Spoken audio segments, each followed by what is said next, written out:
اعوذ باللہ من الشیطان الرجیم بسم اللہ الرحمن الرحیم الطلاق مرتان صدق اللہ العظیم و صدق رسولہ النبی الکریم۔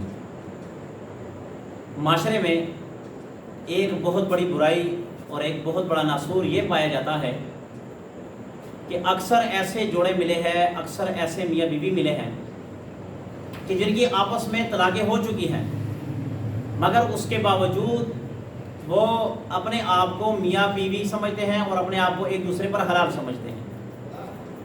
اور یاد رکھنا کہ اللہ کی حرام کردہ چیز مسلمان جب اپنے اوپر حلال کرے اور وہ یہ سمجھے کہ میرے اوپر حلال ہے تو وہ بندہ مسلمان نہیں رہتا، وہ بندہ کافر ہو جاتا ہے۔ مثال کے طور پر اللہ نے سور کا گوشت کیا کیا ہے؟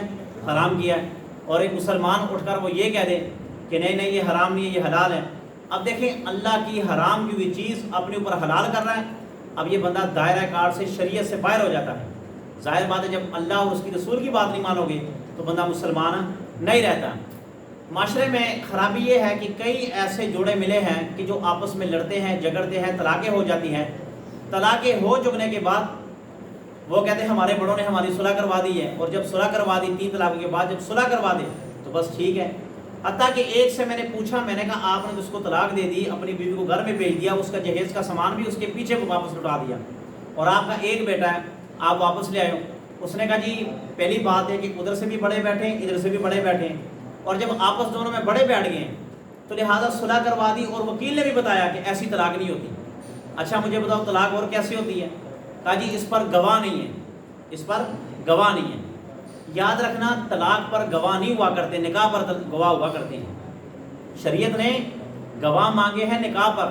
مجھے پورے قرآن سے، پورے حدیث سے کوئی دکھائے کہ کہاں پر لکھا ہوا ہے کہ جب طلاق دو تو طلاق کے ہوتے ہوئے گواہ کا ہونا ضروری ہے، گواہ کا ہونا ضروری ہے۔ اب دیکھیں ایک آدمی نے کلمہ پڑھ لیا، لا الہ الا اللہ محمد رسول اللہ، وہ آ کر کہتے ہیں کہ جی میں نے کلمہ پڑھ لیا۔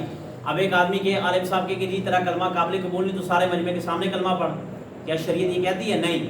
اگر اس نے دل میں پڑھ لیا ٹھیک ہے نا تو وہ مسلمان ہوگا۔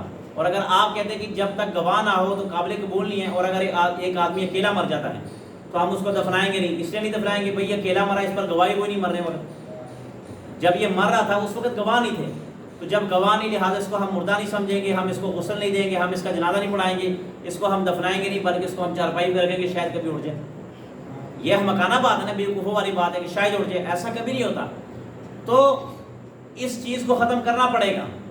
یاد رکھنا کہ جو آدمی طلاق دینے کے بعد وہ یہ سمجھے کہ میری بیوی مجھ پر حلال ہے، وہ حلال سمجھتا ہے، طلاق دینے کے بعد حلال سمجھتا ہے، تو یاد رکھنا کہ وہ حلال حرام چیز کو اپنے اوپر حلال کر رہا ہے، اور جو اللہ کی بتائی ہوئی حرام چیز کو اپنے اوپر حلال کرے وہ مسلمان نہیں ہوتا، بلکہ وہ کیا ہو جاتا ہے؟ کافر ہو جاتا ہے۔ وہ دائرہ ایمان سے، دائرہ اسلام سے خارج ہوتا ہے، اس کا ایمان ضائع ہو جاتا ہے۔ کئی آپ جا کر دیکھیں، یقین مانیں، اگر آپ کو یقین نہیں میرے ساتھ چلے میں آپ کو دکھاتا ہوں وہ قرآن کہ جنہوں نے اپنی بیویوں کو طلاقیں دے دی ہیں، اور طلاقیں دے چکنے کے بعد بڑوں نے صلح کروا دی، صلح کے بعد کیا ہو گیا؟ لے آئے۔ اگر یہ چیز ہے، یہ جائز ہے تو ٹھیک ہے، پھر ایسے کرتے ہیں، ایسے مثال جیسے آپ دیتے تو ہم بھی وہی مثال دیں گے کہ اگر آپ کہتے کہ بڑوں نے صلح کروا دی ہے، بڑوں نے صلح کروا دی، تو اگر ایک آدمی کو ایک لڑکی پسند ہو اور اس کے ماں باپ نہ مان رہے ہو تو بندہ 4-5 کو ماں لے جائے اور وہ کہتے کہ جی ٹھیک ہے ہماری طرف سے جائز ہے، آپ جو مرضی کر لو، ہماری طرف سے جائز ہے جو مرضی کر لو۔ اب وہ لڑکی کو اٹھا کر لے، اس کے ساتھ زبردستی کریں، زبردستی کے بعد چھوڑ دے۔ اگر اس کو عدالت پکڑتی ہے، پولیس پکڑتی کہ تو نے کیوں کیا، اگر وہ یہ کہے کہ مجھے تو بڑوں نے کہہ دیا اور بڑوں نے مجھے یہ بات سمجھا دی کہ آپ کر لو کچھ نہیں ہوتا، کیا اس کو عدالت معاف کرے گی؟ ٹھیک ہے، عدالت معاف کرے گی؟ کبھی نہیں معاف کرے گی۔ اگر بڑوں نے کہہ دیا، مینار پاکستان میں 400 جو تھے وہ بڑے تھے، چھوٹے تو نہیں نہ تھے، جب انہوں نے فیصلہ یہ کیا سارا کچھ، آج عدالت ان کو معاف کر رہی ہے؟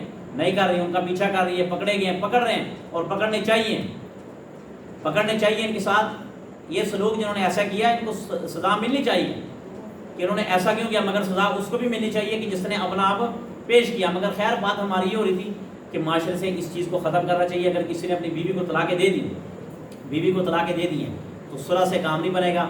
جو قرآن نے آیت پیش کی، قرآن نے جو نشانی پیش کی، حتیٰ تنکح زوجا غیرہ، کہ یہاں تک دوسرے آدمی سے نکاح نہ کر لے، دوسرے آدمی کو اپنا شوہر نہ مان لے، اس کے ساتھ راتیں نہ گزار لے، اس سے طلاق لے گی، عدت گزارے گی، پھر اس آدمی کے لیے حلال ہوگی، اس سے پہلے حلال نہیں ہوگی۔ اللہ عمل کرنے کی توفیق عطا فرمائے۔